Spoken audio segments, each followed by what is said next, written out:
CM के बहुचर्चित बयान बड़ी तोप पर अनुराग का पलटवार, कहा शाह वो तोप है जिन्होंने पार्टी को सबसे बड़ा बनाया। ब्यास नदी में बढ़ा जलस्तर, पंडोह डैम से छोड़ा जा रहा पानी, लोगों से किया जा रहा नदी से दूर रहने का आग्रह। हिमांशु ने जड़े सीएम पर आरोप, कहा मुख्यमंत्री पर लगे तथाकथित आरोपों का गुब्बारा फूटने वाला, सीएम सुनने की ताकत, सूझबूझ और क्षमता खो चुके। और मनाली के बुद्धिस्ट गोपा में मनाई गई बुद्ध जयंती शोभा यात्रा के दौरान लोगों ने कहा भगवान बुद्ध दुनिया के सबसे महान महापुरुष। नमस्कार, स्वागत है आपका एचपी 24/7 में। मैं हूं आपके साथ परी शर्मा और शुरुआत करते हैं अनुराग ठाकुर के पलटवार से। बिलासपुर में सांसद अनुराग ठाकुर ने पत्रकारों से मुखातिब होते हुए मुख्यमंत्री वीरभद्र सिंह पर खूब निशाने साधे। मुख्यमंत्री वीरभद्र सिंह के उस बहुचर्चित बयान जिसमें मुख्यमंत्री ने कहा था कि भाजपा राष्ट्रीय अध्यक्ष अमित शाह कोई बड़ी तोप नहीं है। अनुराग ने क्या कहा इस पर, आइए देखते हैं इस रिपोर्ट में। प्रेस कॉन्फ्रेंस में अनुराग ठाकुर ने पलटवार करते हुए कहा कि वीरभद्र सिंह की कंपकंपी और घबराहट दो कारणों से है। एक, जो उनके भ्रष्टाचार के मामले कोर्ट में चल रहे हैं, वहां पर तो वे कोई जवाब नहीं दे पाते, लेकिन आए दिन अनाप शनाप बयानबाजी करके जनता का ध्यान मुद्दे से भटकाना चाहते हैं। अनुराग ठाकुर ने कहा कि अमित शाह वह है जिन्होंने भाजपा को दुनिया का सबसे बड़ा दल बनाया, जिन्होंने लोकसभा चुनावों में 80 में से 73 सीटें यूपी में जिताई, जिन्होंने उत्तराखंड, यूपी, गोवा, मणिपुर, दिल्ली में भाजपा को जिताया और उत्तराखंड के भ्रष्ट मुख्यमंत्री को दोनों ही सीटों पर हराया। अब बारी हिमाचल की है। वीरभद्र जी की कंपकंपी, वीरभद्र जी की घबराहट दो कारण से है। एक, कोर्ट में जो उनके भ्रष्टाचार के मामले चल रहे हैं, वहां पर तो वो जवाब दे नहीं पाते, लेकिन यहाँ पर अनाप शान बयानबाजी करके वो जनता का ध्यान भटकाना चाहते हैं। अमित शाह जी वही हैं जिन्होंने भारतीय जनता पार्टी को दुनिया की सबसे बड़ा राजनीतिक दल बनाया, जिन्होंने लोकसभा में 80 में से 73 सीटें उत्तर प्रदेश में जिताई, जिन्होंने उत्तराखंड, उत्तर प्रदेश, मणिपुर, गोवा के बाद अब दिल्ली को भी भारतीय जनता पार्टी को जिताया, जिन्होंने उत्तराखंड के भ्रष्ट कांग्रेस के मुख्यमंत्री को दोनों सीटों पर हराया। वहीं प्रदेश के मुख्यमंत्री वीरभद्र सिंह पर लगे तथा कथित आरोपों का गुब्बारा फूटने वाला है, जिस कारण वे अपनी पार्टी के लोगों से दूर होते जा रहे हैं। यह शब्द भाजपा प्रदेश प्रवक्ता हिमांशु मिश्रा ने पत्रकार वार्ता में कहे। उन्होंने कहा कि मुख्यमंत्री नगरोटा में काली भेड़ों को ढूंढने के लिए जाते हैं, वहीं उनके मंत्री जीएस बाली धर्मशाला के अड्डे में सरकार के खिलाफ ही रैली करते हैं। हिमांशु ने कहा कि प्रदेश के महासचिव रामलाल ठाकुर ने अपने पार्टी के विधायक बम्बर ठाकुर पर 200 करोड़ रुपए का भ्रष्टाचार का आरोप लगाया है, जिससे कांग्रेस पार्टी में लड़ाई खुलकर सामने आई है। हिमांशु मिश्रा ने कहा कि प्रदेश के मुख्यमंत्री 20वीं शताब्दी के नेता हैं और सीएम सुनने की ताकत, सूझबूझ और क्षमता तीनों खो चुके हैं। उन्होंने कहा कि पालमपुर दौरे में आए भाजपा के राष्ट्रीय अध्यक्ष अमित शाह ने पदाधिकारियों, सांसदों व विधायकों में नई ऊर्जा का संचार किया। राष्ट्रीय अध्यक्ष द्वारा रचनात्मक मुद्दों पर विचार विमर्श करने के बाद कार्यकर्ताओं को आम जन तक पहुंचाने के लिए आह्वान किया। तो कांग्रेस की हालत आज खस्ता बनी हुई है। वीरभद्र जी का जो तथाकथित करिश्माई नेतृत्व का गुब्बारा था, वो पूरी तरह से फट गया है। अब देखें वीरभद्र जी की हालत क्या हो गई है। आज कांग्रेस के एक महासचिव रामलाल कांग्रेस के ही विधायक पर तस्करी, चोरी, घोटाले और गुंडागर्दी का आरोप लगाते लगाते 200 करोड़ तक की बात कर जाते हैं। हिमाचल प्रदेश में 200 करोड़ का घोटाला बहुत बड़ी बात है। कांग्रेस की हालत आज खस्ता बनी हुई है। वीरभद्र जी का जो तथाकथित करिश्माई नेतृत्व का गुब्बारा था, वो पूरी तरह से फट गया है। अब देखें वीरभद्र जी की हालत क्या हो गई है। आज कांग्रेस के एक महासचिव रामलाल कांग्रेस के ही विधायक पर तस्करी, चोरी, घोटाले और गुंडागर्दी का आरोप लगाते लगाते 200 करोड़ तक की बात कर जाते हैं। उन्होंने कहा कि शिमला में प्रधानमंत्री की रैली और पालमपुर में अध्यक्ष अमित शाह का अधिवेशन कार्यकर्ताओं में जोश व उत्साह भरा है। 21वीं शताब्दी में श्री अमित शाह के नेतृत्व में जिस प्रकार से भारतीय जनता पार्टी ने विकासोन्मुखी, राष्ट्रवाद और युवानुमुखी नीतियां पकड़ी है, उनको लेकर आगे चल रहे हैं, उसको लेकर युवा और प्रदेश की सारी जनता एक साथ आ रही है। भारतीय इस अवसर पर जिला महामंत्री मुलक राज प्रेमी, मंडल अध्यक्ष करण जमवाल, उपाध्यक्ष अनिल शर्मा, संजय सोनी, विजय शर्मा, टिक्कम, पवन चौधरी, राकेश वर्मा आदि मौजूद रहे।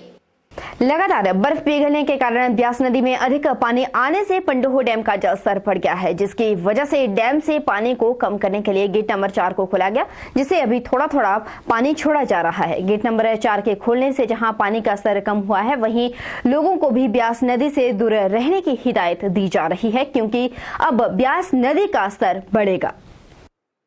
बर्फ पिघलने के कारण ब्यास नदी में अधिक पानी आने से पंडोह डैम का जल स्तर बढ़ गया है, जिसे आज सुबह गेट नंबर 4 से छोड़ा गया। डैम के पानी छोड़ने से पहले और बाद में लोगों से आग्रह किया जा रहा है कि लोग न खुद ब्यास किनारे जाएं और न ही अपने मवेशियों को ब्यास तट पर लेकर जाएं। उधर बीबीएमबी के अधिकारी से जब हमारी बात हुई तो उन्होंने बताया कि डैम से पानी सितंबर महीने तक छोड़ा जाएगा और ये रूटीन में छोड़ा जाता है, ताकि डैम को किसी तरह का कोई नुकसान ना हो सके। इसके लिए वह पहले से ही तैयारियां कर लेते हैं।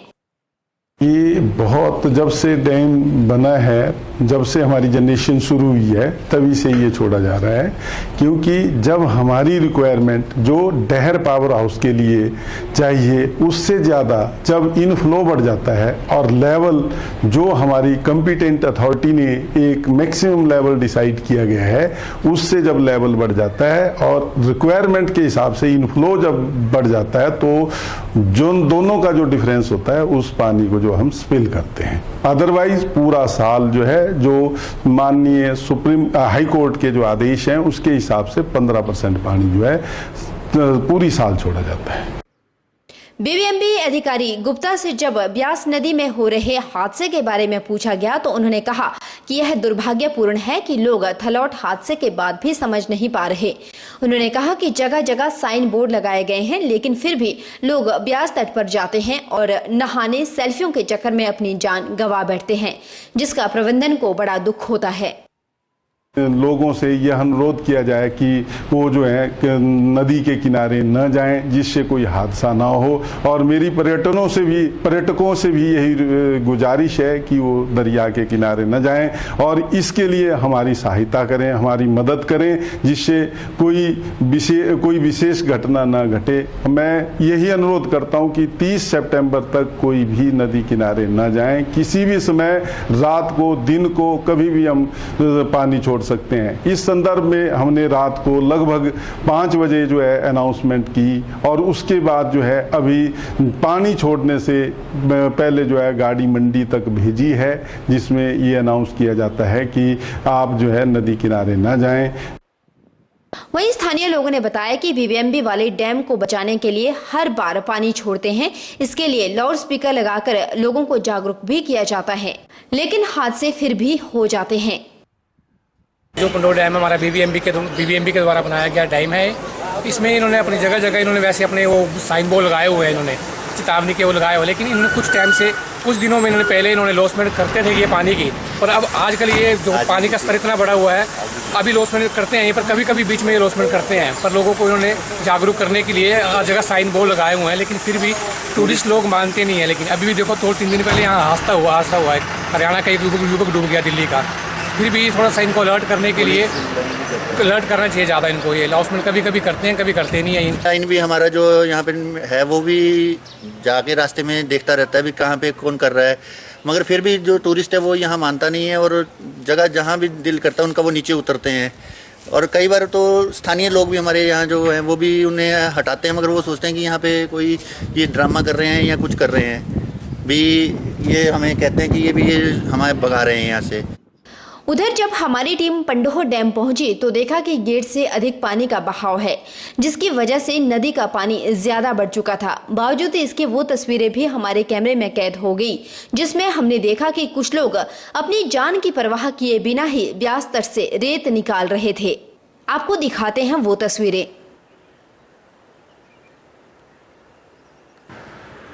वहीं पंडोह डैम से जब पानी छोड़ा तो हमारी टीम मंडी से पंडोह डैम तक गई, टीम यही देखने के लिए गई थी कि पानी का बहाव कितना है और टूरिस्ट कितने सुरक्षित है, क्योंकि कुछ दिनों पहले मंडी से दूर बिंद्रावणी के पास भी हादसा हुआ था जिसमें एक युवक की मौत हो गई थी।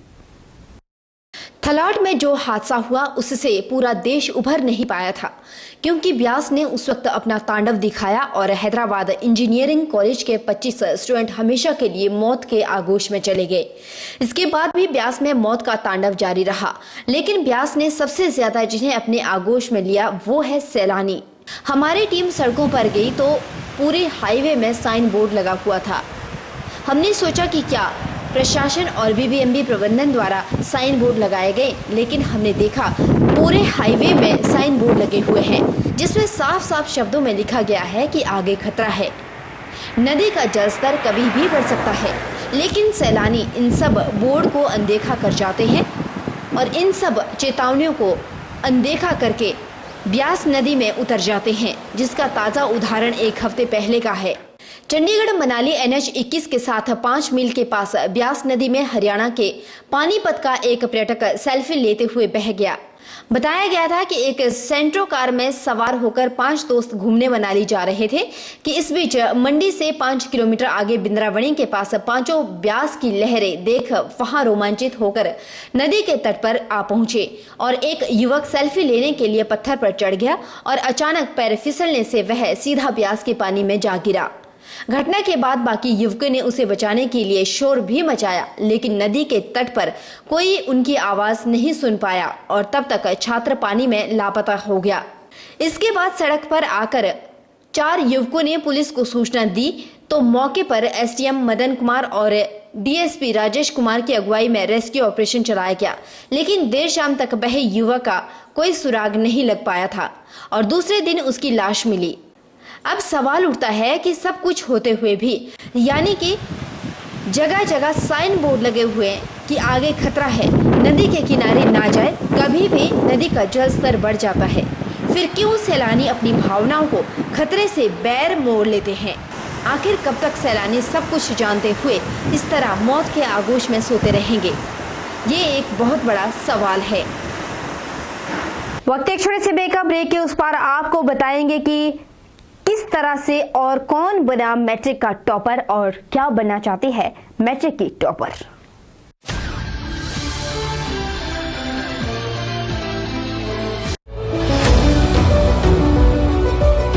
Welcome to Abhilashi Group of Institutions and Abhilashi University, the most vibrant educational group of Himachal Pradesh.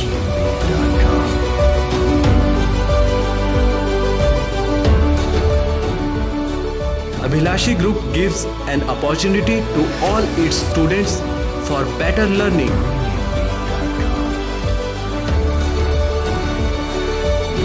Well-developed infrastructure with all facilities. Beautiful campus, vast library, spacious and modern classrooms. High-tech computer labs. Well-equipped workshop. Students are enrolled from across the country. Students selected for SDO, junior engineer, pharmacists, drug inspectors in government sector and many in private companies at attractive salary package.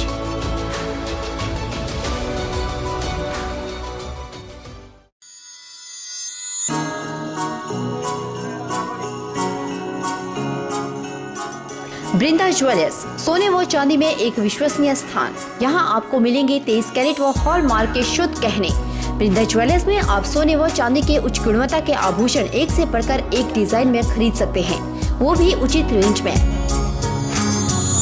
हमारे यहाँ ग्राहकों का विशेष ख्याल रखा जाता है। Brinda jewellers showroom में आपको मिलेंगे फैंसी सेट, कानों के झुमके, बालियां, अंगूठियां, नग, चूड़ियां इत्यादि, वो भी अलग ही अंदाज में। हमारे यहाँ लैब से टेस्टेड ग्रहों से जुड़ी राशि के नग भी उपलब्ध है। बृंदा ज्वेलर्स में आपको विवाह, शादी व त्योहारों पर भी विशेष छूट दी जाती है, तो देर मत कीजिए, आज ही पहुँचे बृंदा ज्वेलर्स, सोने व चांदी में एक विश्वसनीय स्थान।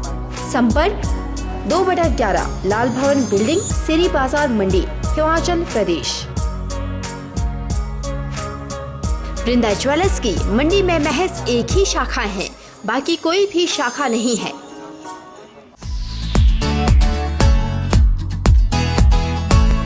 यूएस एग्री सीड्स के हाइब्रिड धान बीज लेकर आए हैं आपके लिए यूएस 323 व यूएस 312 किस्म का बीज, जिसमें शामिल है मध्यम व कम अवधि में पकने वाली किस्में, खाने में बेहद स्वादिष्ट। हिमाचल प्रदेश की जलवायु के अनुकूल यूएस 323 व यूएस 312 किस्म हिमाचल प्रदेश कृषि विश्वविद्यालय पालमपुर द्वारा प्रमाणित बीज। खेती ऐसी लहराएं जो यूएस एग्री सीड के हाइब्रिड धान बीज लगाए, तो भूल न जाना उच्च गुणवत्ता के यूएस एग्री सीड के यूएस 323 व यूएस 312 धान बीज ही लाना। थोक व परचून के लिए संपर्क करें KD seed house BBMB colony, Sundarnagar, जिला मंडी, हिमाचल प्रदेश। हिमाचल प्रदेश स्कूल शिक्षा बोर्ड ने मैट्रिक की मार्च 2017 में संचालित वार्षिक परीक्षाओं का परिणाम घोषित कर दिया, जिसमें मिनरवा सीनियर सेकेंडरी स्कूल घुमारवी यानी कि बिलासपुर की ईशा चौहान ने 99.14% अंक हासिल करके मैट्रिक में टॉप किया, जिससे पूरे जिले में खुशी का माहौल है। 9 मई 2017 को पूरे प्रदेश में बोर्ड ने रिजल्ट घोषित किया तो कईयों की सांसें अटकी हुई थी। जैसे ही रिजल्ट निकला तो बिलासपुर की ईशा ने पूरे राज्य में प्रथम स्थान हासिल किया। ईशा चौहान ने प्रदेश भर में पहला स्थान हासिल करके जिला बिलासपुर घुमारवी क्षेत्र और मिनरवा स्कूल का नाम रोशन किया। ईशा ने अपनी सफलता का श्रेय माता पिता और अपने गुरुओं को दिया। ईशा डॉक्टर न्यूरोलॉजिस्ट बनना चाहती है। मैं मिनरवा सीनियर सेकेंडरी स्कूल में पढ़ती हूँ। मैंने हिमाचल में टॉप किया है और इसका श्रेय मैं अपने पेरेंट्स, टीचर्स और ग्रैंड पेरेंट्स को देना चाहती हूँ और मैं बड़ी होकर न्यूरोलॉजिस्ट बनना चाहती हूँ। इसके लिए मैं कड़ी मेहनत करूंगी। वहीं ईशा के माँ बाप बेहद खुश है। ईशा के पिता रणवीर सिंह लेक्चरर है, माता अंजना गृहिणी है। ईशा दिन में 6 घंटे पढ़ाई करती है। मेरी बेटी ईशा चौहान पूरे हिमाचल प्रदेश में फर्स्ट आई है, इस बात की मुझे बेहद खुशी है और इसका जो श्रेय है वो मैं सबसे प्रथम तो अपनी बच्ची को, जिसने कड़ी मेहनत की और इस कड़ी मेहनत के कारण वो पूरे हिमाचल प्रदेश में टॉप कर पाई, और उसके साथ मैं इसकी मम्मी को और इसके टीचर्स को इसका श्रेय देना चाहता हूँ। और एक बार मैं फिर ईशा को बहुत बहुत बधाई देता हूँ कि उसने पूरे हिमाचल प्रदेश में तमाम रिकॉर्डों को तोड़ते हुए जो है वो सफलता हासिल की और पहला स्थान हासिल किया है। मुझे अपनी बेटी ईशा के पूरे हिमाचल में टॉप करने पर बहुत बहुत खुशी है। बता दें कि ईशा चौहान ने 99.14% अंक हासिल करके मैट्रिक में टॉप किया है। वहीं एसवीएन पब्लिक स्कूल नाहन की रिया चौहान ने 99% अंकों के साथ दूसरे, जबकि एवीएम हाई स्कूल खुंडिया कांगड़ा के निखिल राणा, एस विद्या मंदिर सीनियर सेकेंडरी स्कूल घुमारवी की अपर्णा और SVNM public senior secondary school Kandraur Bilaspur की वंशिका 98.86 अंक लेकर संयुक्त रूप से तीसरे स्थान पर रही। वहीं 10वीं का परिणाम जहां 67.57% रहा, वहीं निखिल राणा ने प्रदेश भर में तीसरा स्थान हासिल करके जिला कांगड़ा के गांव खुंडिया और एवीएम हाई स्कूल का नाम रोशन किया। आज 10वीं कक्षा का वार्षिक परीक्षा का परिणाम घोषित हुआ है और इस परिणाम में हमारे स्कूल का छात्र निखिल राणा ने हिमाचल प्रदेश में तीसरा स्थान ग्रहण किया है, जो कि एक बहुत ही खुशी की बात है। ये लड़का बहुत होनहार, मेहनती है और इसने हमारे स्कूल का नाम रोशन किया।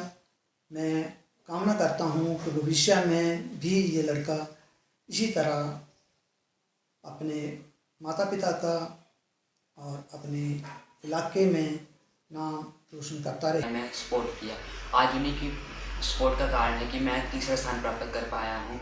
जो मेरा पढ़ाई का जो टाइम टेबल था वो मैंने पूरा साल फिक्स रखा, मैं उसे रोज़ फॉलो करता था।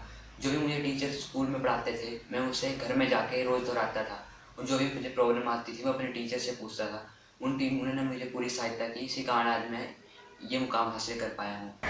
बात हो रही है रिजल्ट की, तो अब बात भी कर लेते हैं जमा 2 में अच्छा प्रदर्शन करने वाले सरकारी स्कूलों की।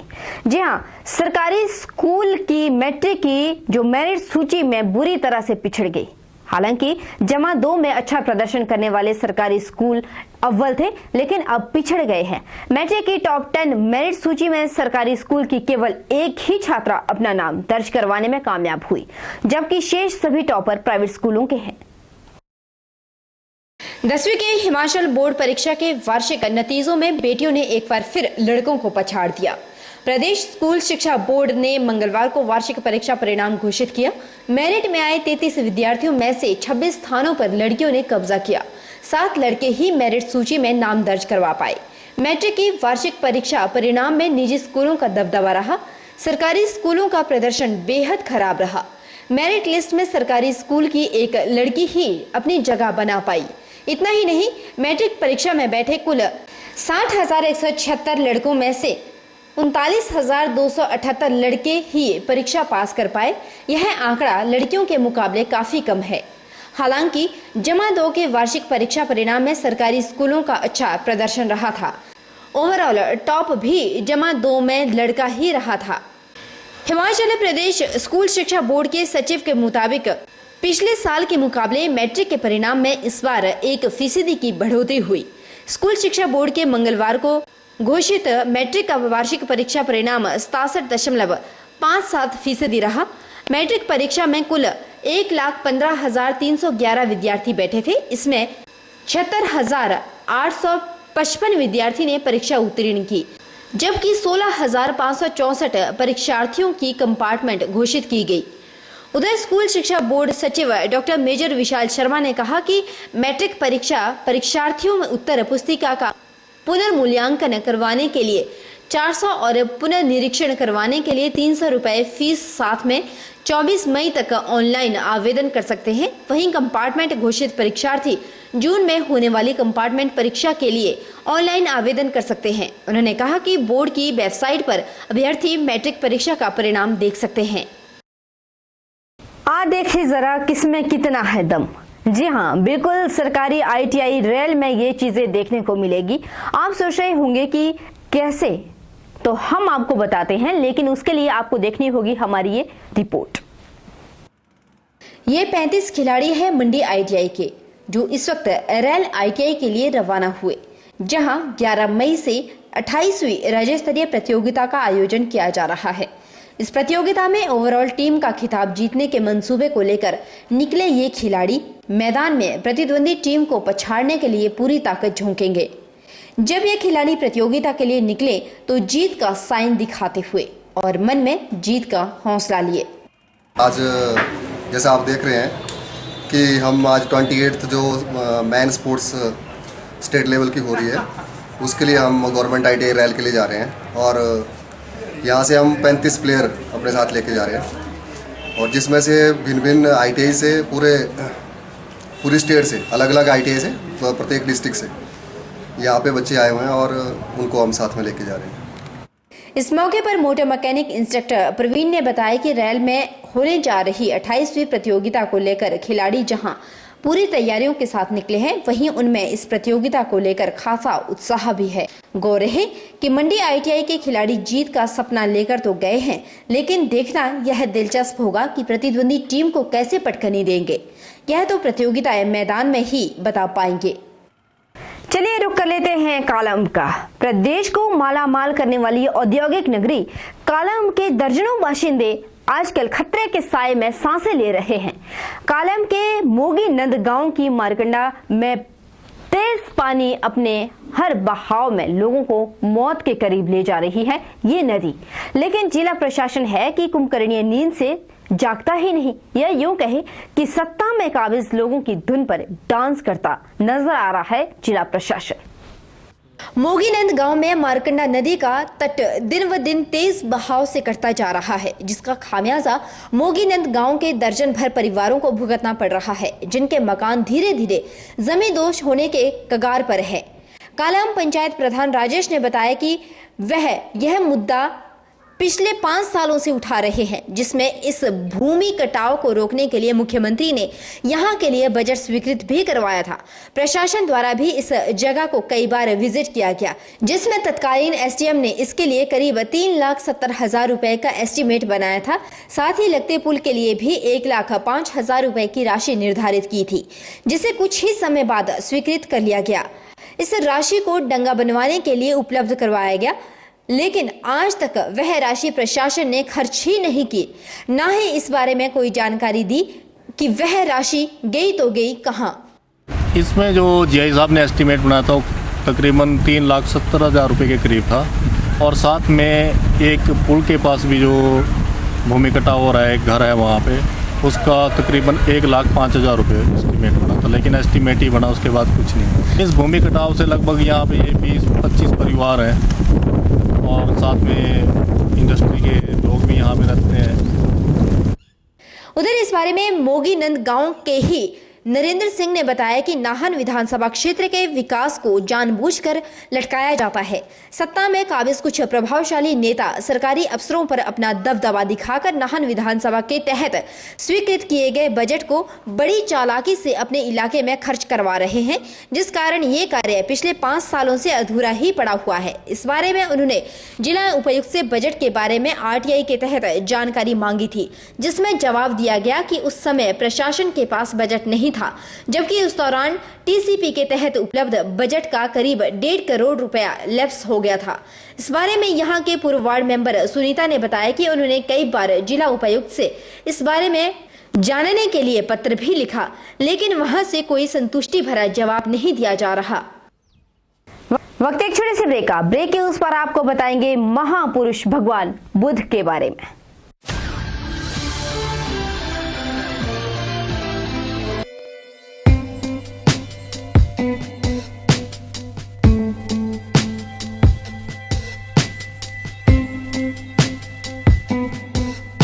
एस लाइटवेट ब्लॉक्स, बदलिए अपनी सोच और चलिए दुनिया के साथ। दुनिया भर में कामयाबी के बाद अब मंडी में हाईटेक बिल्डिंग सॉल्यूशन लेकर आए हैं एस लाइटवेट ब्लॉक्स, जो करवाएं समय के साथ साथ लेबर और पैसे की बचत।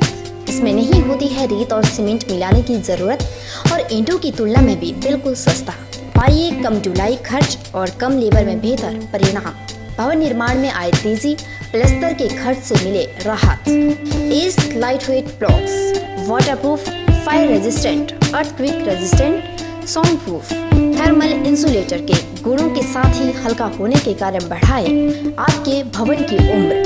तो देर मत कीजिए, आज ही आइए और अपनाएं एस lightweight blocks. Contact hitech building solution, Soleghat Mandi HP, near Amar guest house.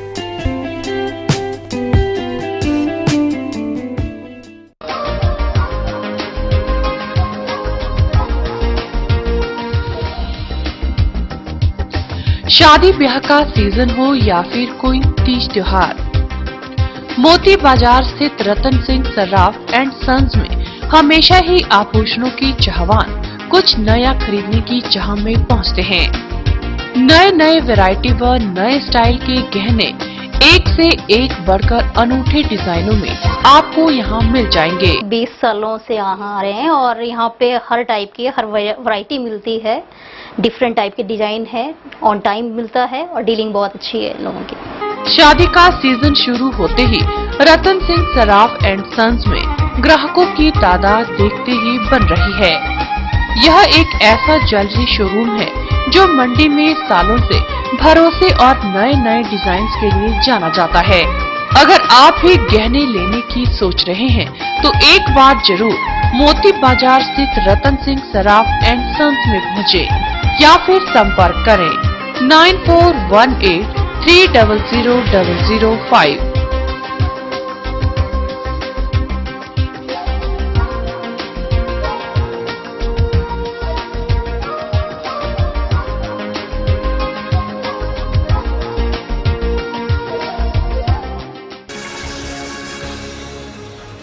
Manali के बुद्धिस्ट गोम्पा में बुद्ध जयंती बड़ी धूमधाम के साथ मनाई गई, जिसमें सैकड़ों बौद्ध धर्म में आस्था रखने वाले लोगों ने भाग लिया। बुद्ध जयंती बौद्ध धर्म में आस्था रखने वालों का एक प्रमुख त्योहार माना जाता है, जो वैशाख की पूर्णिमा को मनाया जाता है।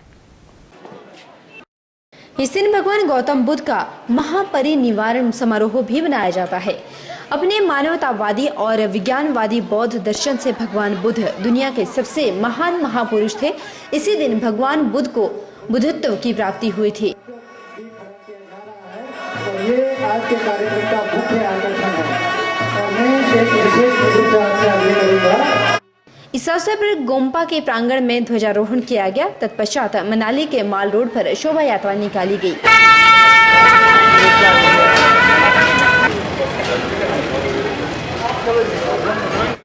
बतौर मुख्य अतिथि पहुंचे मनाली विधायक गोविंद ठाकुर ने दीप प्रज्वलित करके कार्यक्रम की शुरुआत की और सभी को बुद्ध पूर्णिमा की बधाई दी। इसी बीच स्कूल के बच्चों ने रंगारंग कार्यक्रम की प्रस्तुति भी दी।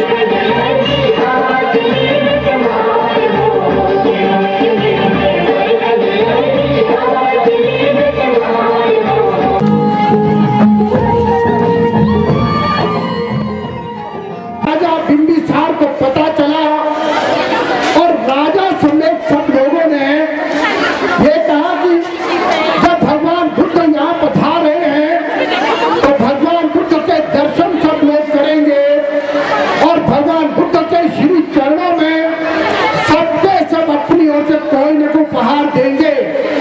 अब जैसे यहाँ का ये प्रोग्राम चल रहा है, कोई कह रहा 10,000 दूंगा, कोई कह रहा 5,000 दूंगा, कोई 500, ऐसे सबने तय किया।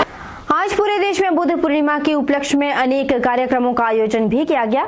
इस कड़ी में नाहन के प्रताप भवन में कोली समाज द्वारा एक कार्यक्रम का आयोजन किया गया। कार्यक्रम की शुरुआत में महात्मा बुद्ध की पूजा अर्चना की गई व उसके कार्यक्रम में उपस्थित लोगों द्वारा बुद्ध पूर्णिमा पर अपने विचार भी रखे गए।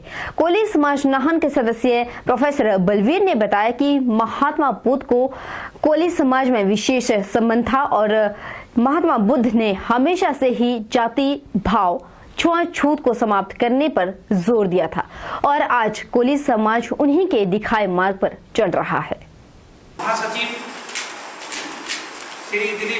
बुद्ध जयंती का संबंध हमारे कोली समाज से विशेष है। शाक्य कोली के संबंध रखते हैं महात्मा बुद्ध जी और महात्मा बुद्ध के द्वारा जो शिक्षाएं दी गई हैं वो जातिवाद को मिटाने के लिए, छुआछूत को दूर करने के लिए मनुष्य का स्थान उनके नज़रों में ऊंचा रखा गया है और उन्होंने निरंतर ये उपदेश दिया है कि समाज में न्याय, स्वतंत्रता और मातृभाव और देशभक्ति को महत्व दिया जाए। बहरहाल बुलेटिन में इतना ही। परी शर्मा को दीजिए इजाजत। आप बने रहिए हमारे साथ और देखते रहिए HV24/7।